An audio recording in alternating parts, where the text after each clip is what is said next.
ভয়াবহ হয়ে গিয়েছিল। আর এই জন্য জাপানের তখন কিছু ফ্রডের জন্ম হয়েছিল, যেমন জমি নিয়ে বেশিরভাগই ফ্রড হতো।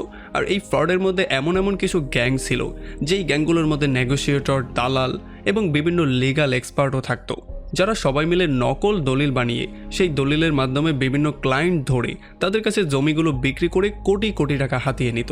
এমন করে করে এই বিজনেসটাকে খুব ভালো করেই তারা রান করছিল।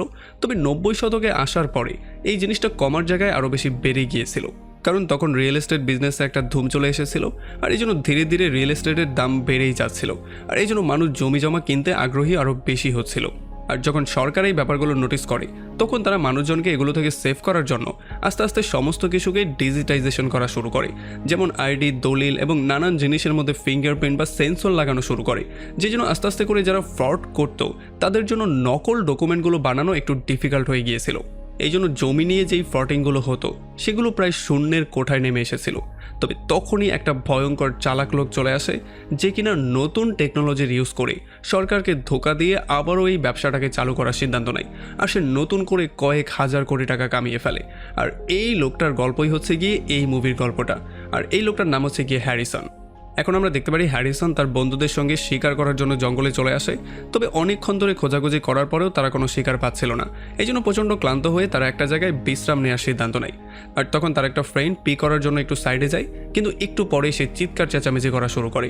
এই জন্য যখন হ্যারিসন আর তার বন্ধু দৌড়ে চেক করার জন্য যায়, তখন তারা গিয়ে দেখতে পারে একটা ভাল্লুক তার উপরে আক্রমণ করেছে আর তাকে পুরো ছিঁড়ে বিড়ে ফেলছে। আর যখনই ভাল্লুকটা তাদেরকে দেখতে পারে, তখন সে পাগলের মতো তাদের উপরে অ্যাটাক করার জন্য যাওয়া শুরু করে। তবে হ্যারিসন এতে করেও ভয় পায় না। সে বন্দুকটা বের করে সময় থাকতেই ভাল্লুকটাকে শ্যুট করে মেরে ফেলে।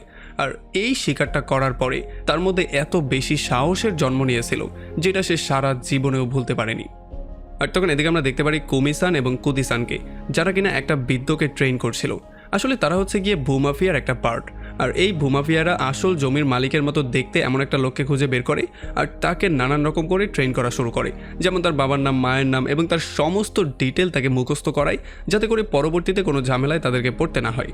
আর যাতে করে এই সমস্ত প্রসেসটার মধ্যে কোনো জায়গায় তাদের ফিঙ্গারপ্রিন্ট না লাগে, এই জন্য তারা হাতের মধ্যে ফেভিকল লাগিয়ে নিত, যাতে করে যখন তারা ক্লায়েন্টকে ধোকা দিয়ে কোটি কোটি টাকা হাতিয়ে নিবে, তখন ক্লায়েন্ট চাইলেও তাদের বিরুদ্ধে কোনো অ্যাকশন নিতে না পারে।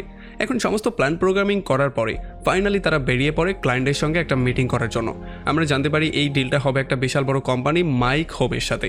আর তখন আমরা এটাও জানতে পারি যে এখন তারা যে জমিটা বিক্রি করতে যাচ্ছে, এই জমিটা সম্পর্কে সমস্ত তথ্য তাদের টিমেরই একটা মেম্বার টেক্সিটা দিয়েছিল।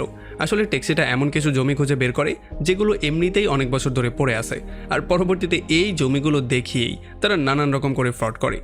তারপরে যখন তারা এখানে চলে আসে, তখন আমরা জানতে পারি টোকিওতে থাকা এই প্রপার্টিটার দাম প্রায় 100 কোটি টাকার উপরে।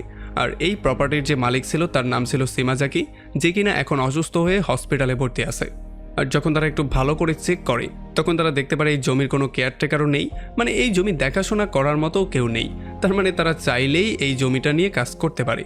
আর এই জন্য তারা খুব দ্রুতই পুরো এরিয়ার মধ্যে এই খবরটা ছড়িয়ে দেয় যে এই প্রাইম লোকেশনের জমিটা মাত্র 100 কোটি টাকায় বিক্রি হচ্ছে।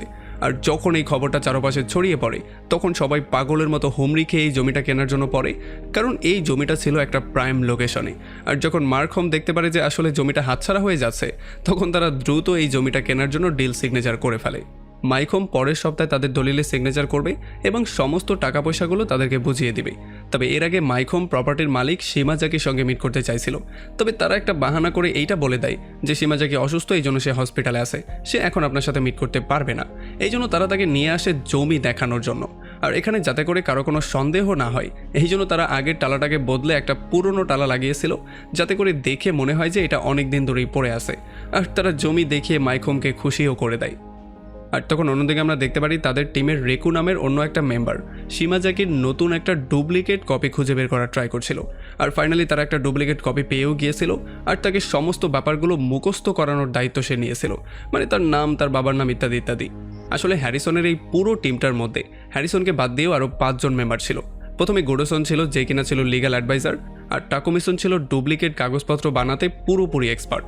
তাছাড়া তাদের টিমের মধ্যে একটা হ্যাকার ছিল, যে কিনা এই সমস্ত ডুপ্লিকেট কপিগুলোকে ইন্টারনেটে ছড়িয়ে দিত, যাতে করে এগুলোকে দেখতে সঠিক মনে হয়, মানে এগুলোকে দেখতে আসল মনে হয়। তাছাড়া এই সমস্ত জমিগুলো খুঁজে বের করার দায়িত্ব ছিল টেক্সিটার উপরে। আর এই সমস্ত জমির মালিকের মতো ডুপ্লিকেট কপি খুঁজে বের করে সেগুলোকে ট্রেন করার দায়িত্ব ছিল এই মেয়েটার উপরে, যার নাম হচ্ছে গিয়ে রেকো। তো এখন যখন